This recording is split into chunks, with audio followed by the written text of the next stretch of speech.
अस्सलाम वालेकुम, welcome to useful tips hub. ध्यान से सुनने लायक बहुत ही कारआमद टिप्स। मसाइल को हल करने की घरेलू तदाबीर। बावर्ची खाने में बाज़ औक़ात पैदा करने वाले छोटे छोटे मसाइल दुश्वारी पैदा कर देते हैं। इस तरह से खाने की कई चीज़ें ज़ाया हो जाती हैं। इस वीडियो में हम ऐसी तदाबीर बता रहे हैं जिनसे आप इन मसाइल पर काबू पा सकती हैं। आलू को सफ़ेद रखिए। जब आप आलू छीलकर प्लेट में रख देती हैं तो वो भूरे हो जाते हैं, इसलिए कि उनमें से बेरंग निशास्ता निकलता है जो हवा के साथ मिलकर अपनी रंगत तब्दील कर लेता है। इससे छुटकारा पाने के लिए छीले हुए आलूओं को ठंडे पानी में डाल दीजिए। इनकी रंगत बदस्तूर सफ़ेद रहेगी। टमाटर को ज़्यादा अरसे तक ताज़ा रखिए। टमाटर जल्द गल सड़ जाते हैं। इन्हें ख़राब होने से बचाने के लिए डंठल वाले हिस्से की तरफ से ऊंधा रखिए। वो हिस्सा है जहां से टमाटर पौधे की शाख से लटकते हैं। इस हिस्से पर खराशें पड़ जाती हैं और नमी तेज़ी से असरअंदाज होती है। ऊंधा करके रखने पर हवा का असर इस पर कम होता है। ये तकबीर इस सूरत में आजमाइए जब आपके पास रेफ्रिजरेटर ना हो, वरना दूसरी सब्जियों के साथ टमाटर को इसमें रखा जा सकता है। काटने पर फल भूरे हो जाते हैं। फल वक्त से पहले काट लिए जाते हैं, लेकिन जब मेहमान आते हैं तो इनकी रंगत भूरी और बदनुमा हो जाती है। इस परेशानी से बचने का तरीका ये है कि एक नींबू काटकर इसका रस ख़ास तौर पर कटे हुए सेबों पर टिपका दीजिए। इसके अलावा एक हिस्सा शहद में 2 हिस्से पानी मिलाकर कटे हुए सेबों पर डालने से भी इनकी रंगत तब्दील नहीं होती। इसलिए नींबू में हयातिन जीम विटामिन सी के अलावा सिट्रिक एसिड भी होता है और शहद में एमिनो एसिड, जिसकी वजह से कटे हुए सेबों पर हवा असरअंदाज नहीं होती और फलों की रंगत बरकरार रहती है। ख़राब अंडे चेक करने का तरीका। बहुत से अंडे एक साथ इस्तेमाल करने से पहले अगर आप इन्हें चेक करना चाहती हैं ताकि पकवान ख़राब ना हो, तो ठंडा पानी एक तसले में भरें और अंडे इसमें डाल दीजिए। अगर अंडे पानी में बैठ जाएं तो खाने के काबिल हैं, वरना नहीं।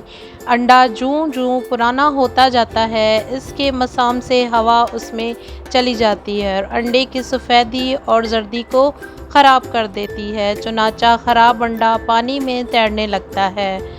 अंडे का छिलका सफाई से उतारिए। अंडा उबालते वक्त पानी में थोड़ा सा सिरका या खाने का सोडा मिला दीजिए।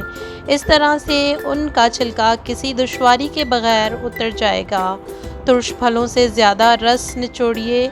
नींबू, नारंगी या माल्टे से ज़्यादा रस निकालने का तरीका ये है कि पहले इन्हें रेफ्रिजरेटर में रख दीजिए। फिर जब ये ठंडे हो जाएं तो इसे 15 से 20 सेकंड के लिए माइक्रोवेव ओवन में रख दें। इसके बाद इन्हें दबाएं, फिर इन्हें लंबाई में काट लें। तुर्श फलों से खूब रस निकलेगा। केक ताज़ा रखिए। पूरा केक ना खाने की सूरत में इसे रख दिया जाता है तो वो सूख जाता है। आप केक को जिस तरफ से काट कर टुकड़े बनाती हैं, इस तरफ डबल रोटी का एक स्लाइस टूथपिक के ज़रिए से केक से जोड़ दें। स्लाइस से चिपका रहने की सूरत में केक की नमी बरकरार रहेगी और सूखेगा नहीं। अपने हाथों से बू दूर कीजिए। लहसुन और प्याज छीलने से आपके हाथों में बू रच बस जाती है और नागवार लगता है।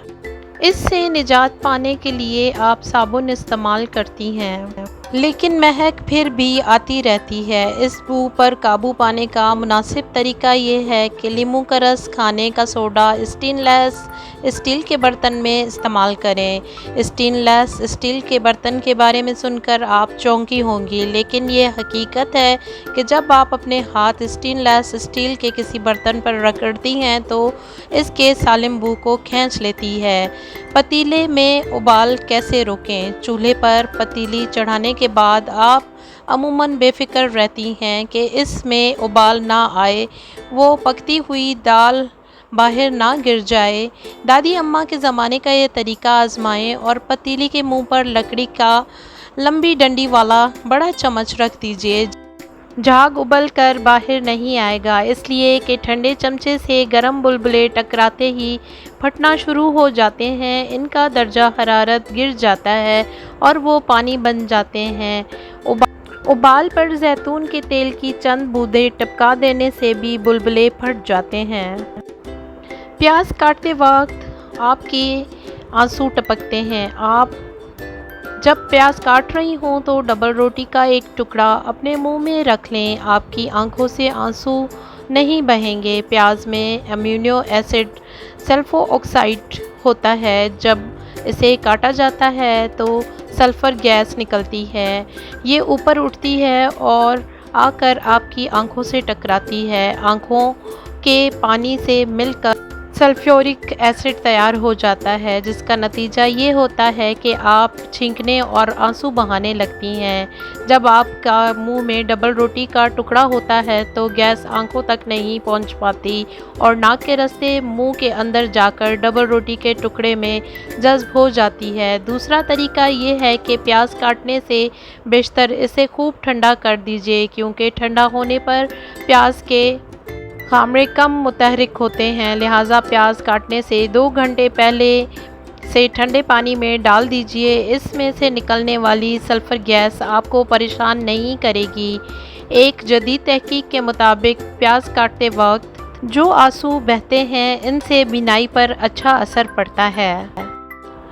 कालीन के घड़े बर्फ़ से दूर कीजिए। अगर कालीन पर घड़े पड़ गए हों तो बर्फ़ का एक टुकड़ा लीजिए और उस मकाम पर रख दीजिए जहां पर घड़ा पड़ा हुआ है। बर्फ़ के टुकड़े को पिघल जाने दीजिए ताकि कालीन के रेशे खूब नरम और मुलायम हो जाएं। चंद मिनट के बाद एक कांटा लीजिए और नमी वाली जगह पर रगड़िए। रगड़ से कालीन के रेशे उभर कर ऊपर आ जाएंगे और कालीन की सतह हमवार हो जाएगी। घड़ा गायब हो जाएगा और कालीन नया लगने लगेगा। अखरोट खरोंचों और खराशों को ख़त्म करता है। लकड़ी की मेज़, कुर्सी या दीवार पर खरोंचे और खराशें पड़ जाती हैं। एक सालिम अखरोट लीजिए और इसे तोड़े बगैर इन खरोंचों और खराशों पर रगड़ना शुरू कर दें। अखरोट के सख्त छिलके में भी तेल होता है। ये तेल इन खराशों में भर जाएगा और फर्नीचर चमक उठेगा। अखबार से खिड़कियों के शीशे साफ़ कीजिए। अखबार के रेशे टिश्यू पेपर की निस्बत ज़्यादा गुंजान होते हैं, लिहाजा गंदे और धुंधले शीशों को अगर अखबार से साफ़ किया जाए तो ना सिर्फ इन पर जमा हुआ गर्दो गुबार दूर हो जाता है, बल्कि ये शीशों की नमी को जज्ब करके इन्हें खूब चमका देता है। बंद नाली कैसे खोलें? नाली बंद हो जाने पर बावर्ची खाने में पानी भर जाता है और काम में दुश्वारी होती है।